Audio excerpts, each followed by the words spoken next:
Bharatiya Janata party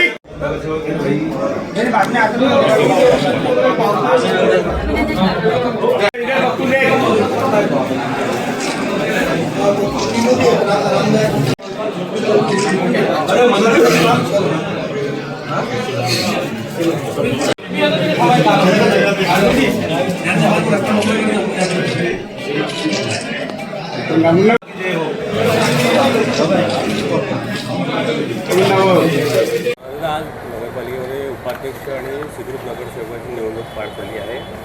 कसं बघा नाही, चांगल्या शांततेच्या आनंदाच्या वातावरणात ही निवडणूक पार पडली.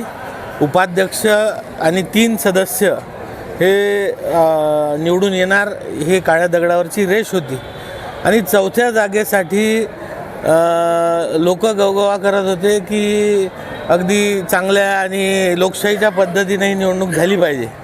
पण लोकशाहीला फाट्यावर मारत, नीतिमत्तेला फाट्यावर मारत, तत्वांना फाट्यावर मारत या लोकांनी एकाच व्यक्तीचं नाव 2 पक्षांच्या मार्फत दिलं. खऱ्या अर्थानं हीच लोकशाहीची थट्टा होती. या निवडणुकीतच हे दोन्ही पक्ष एक दुसऱ्याच्या विरोधात लढले होते आणि एवढं लढल्यानंतर, एवढं एकमेकाला शिव्या दिल्यानंतर, हारल्यानंतर पुन्हा सत्तेसाठी किती मरमर असते.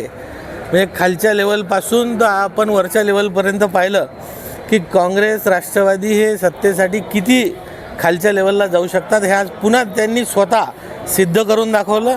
पण जनतेचे आशीर्वाद आमच्यासोबत होते आणि जनतेचे आशीर्वाद हे सर्वतोपरी असतात, सर्वात मोठे असतात आणि त्या आशीर्वादामुळे, देवाच्या कृपेमुळे आज आमची 4थी चिठ्ठी निघाली आणि 4थासुद्धा नगरसेवक आम्ही जिंकलो.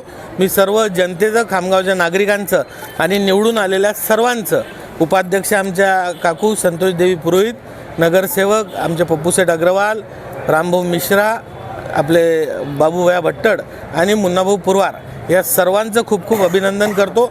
या चौघांच्या आता आजपासनं येण्याने, पदावर बसल्याने आजपासनं खऱ्या अर्थानं नगरपालिकेचं काम सुरू होणार आहे. भविष्यात यांनी चांगलं काम करावं, या खामगावला स्वच्छ, सुंदर आणि प्रगतिशील खामगाव बनवावं या दृष्टीने त्यांना शुभेच्छा देतो.